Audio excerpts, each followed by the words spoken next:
Waalaikumsalam warahmatullahi wabarakatuh. Saya ingin bertanya, bagaimana hukumnya dan caranya jika seorang wanita ingin menjadi pendakwah?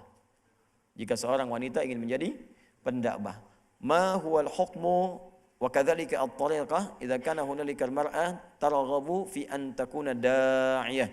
Hal yajuzu lil mar'ah an takuna da'iyah wa mal tariqah husul 'alayha? Falyatafaddal mashkura. Masyaallah, ini generasi penerus ulama-ulama perempuan setelah generasi Sayyidah Aisyah radhiyallahu taala anha. Falyatafaddal man yatafaddal minkum ijabah. Baik. Syekh Ahmad Bismillahirrahmanirrahim. Alhamdulillah wassalatu wassalamu ala sayyidina Rasulillah sallallahu alaihi wasallam.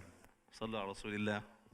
امسحوا كده وقولوا الحمد لله الذي أحيانا بعدما أماتنا وإليه النشور. سنة.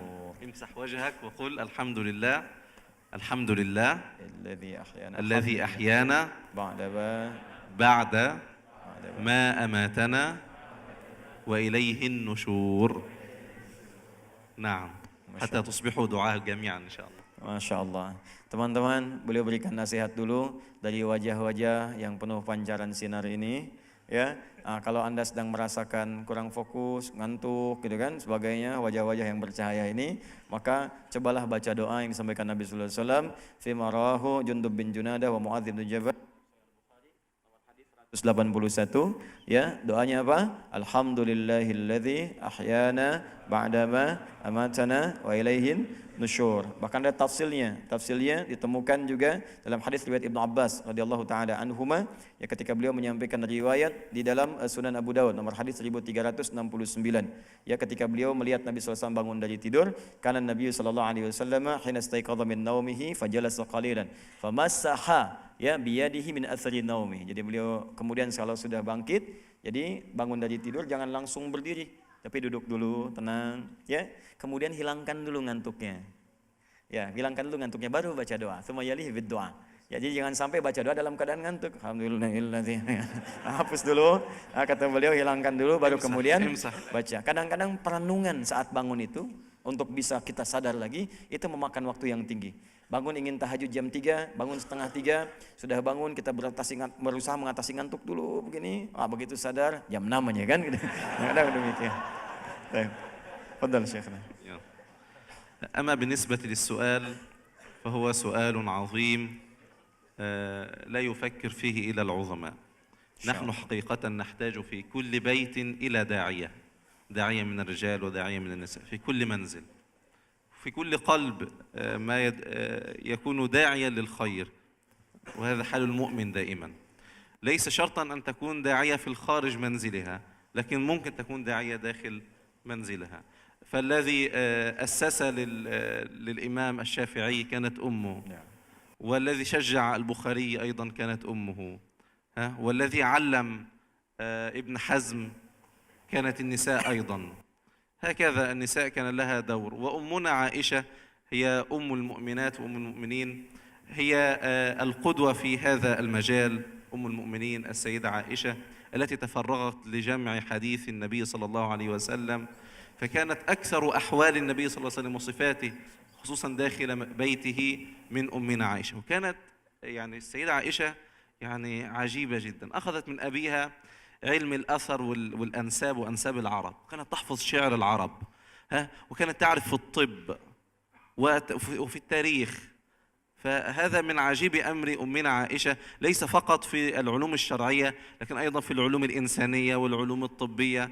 فهي قدوة لبناتنا وأمهاتنا أن تتعلم لكي تعلم الآخرين.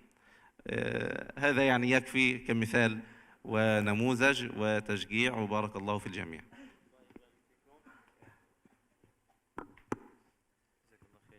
Baik, Allah yabarik fikum, jazakumullah khair ma tafadhaltum min al-ijabah ra'i'ah. Ini ada catatan untuk teman yang bertanya ini. Kata beliau, ini pertanyaan yang sangat baik sekali, yang mungkin tidak terfikirkan juga oleh banyak orang.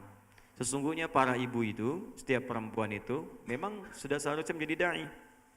Jadi dai dengan batasan-batasan tertentu, khususnya dai di keluarganya. Ya, berdakwah di keluarganya, menyiapkan anak-anak yang saleh, menyiapkan generasi yang terbaik. Jadi sebelum keluar siapkan di dalam. Dan banyak contoh-contoh yang kemudian, Allah, Dari persiapan seorang ibu yang baik ini melahirkanlah kemudian anak-anak yang hebat. Kenapa ibu tidak berinvestasi pahala? Istithmar dakhili fil ailah lil aulad wal jil ya fil mustaqbal kama amilathu yani ummu al-Imam Asy-Syafi'i rahimahumallahu taala. Jadi kenapa ibu tidak berinvestasi di dalam rumah?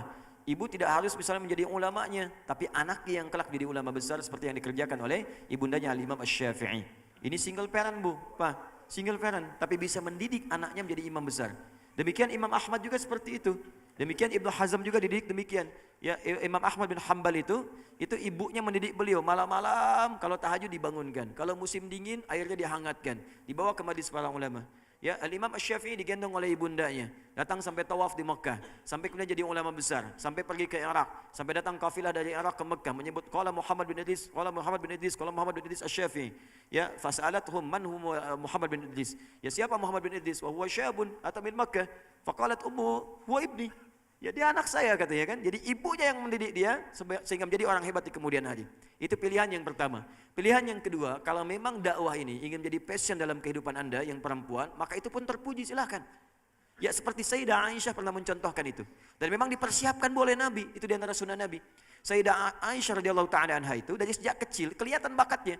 Bahkan kata Syekh Ahmad Yassam tadi, dari sejak kecil beliau sudah hafal nasab-nasab perempuan pada saat itu.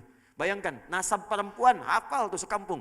Jadi kalau ditanya, ini anak siapa? Wah, ini anak si fulan binti fulan binti fulan binti fulan. Nasab orang-orang Arab hafal. Ya, kalau Anda tanya misalnya di sini, siapa nama wakil bupatinya? Oh, Pak Hengki bin ini bin ini bin ini bin ini. Ya, Anda siapa? Kalau ditanya gampang, saya Asep, ya keturunan Nabi Muhammad SAW, keturunan Nabi Adam, Ibnu Adam. Kalau ditanyakan paling gampang begitu, tapi Sayyidah Aisyah hafal dari awal sampai akhirnya. Dan beliau juga tahu ya di masalah-masalah kedokteran, belajar kedokteran. Ya, kata tadi Syekh Ahmad Yassam, baik di ulumul insaniyah ya, masalah-masalah yang umum. Jadi pendakwah itu bukan hanya sekedar harus hafal di bidang-bidang misalnya keislaman, tafsir, ayat Quran, hadis dan sebagainya, tapi perkuat itu juga dengan ilmu-ilmu umum.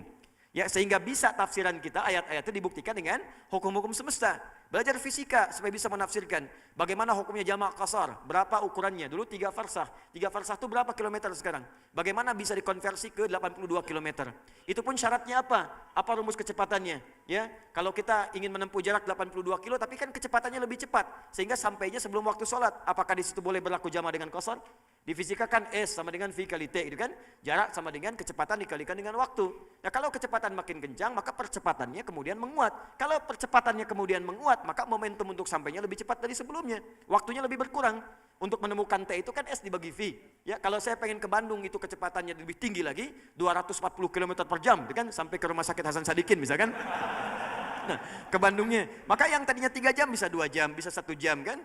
Ya, kalau Anda berangkat kemudian zuhur, kalau kecepatannya ringan sampai sini asar, mungkin berlaku hukum jamak. Tapi kalau kecepatannya banyak sampai sini sebelum asar, maka tidak berlaku jamak pada saat itu.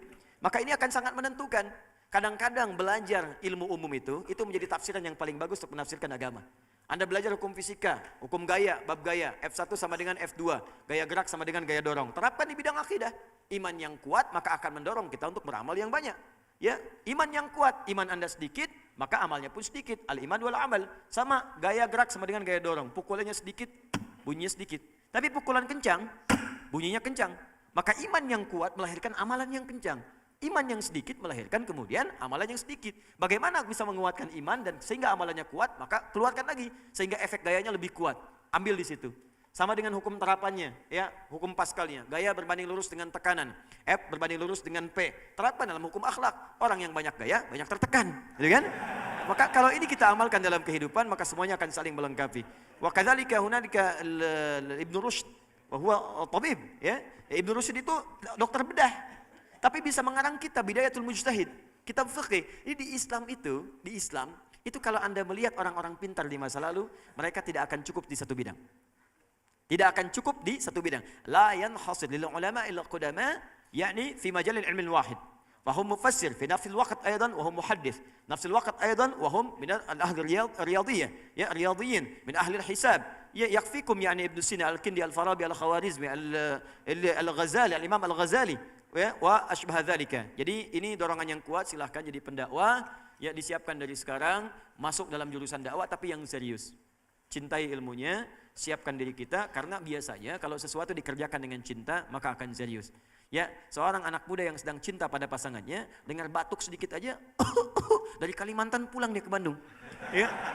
Maka demikian orang yang ahli ilmu, kalau dia cinta pada ilmunya, dia tidak akan mengabaikan setiap hurufnya. Pasti setiap huruf pun akan jadi perhatiannya. Wal hub wal mahabba lil ulum hadza aidan muhim jiddan. Indama antum tuhibbuna al ilma fa antum yani sawfa tahtamuna bi kulli harfin min al huruf wa bi kulli kalimatin min al kalam fima tata'allamuna min al ulum al muayyana. Wallahu ta'ala a'lam bis-shawab.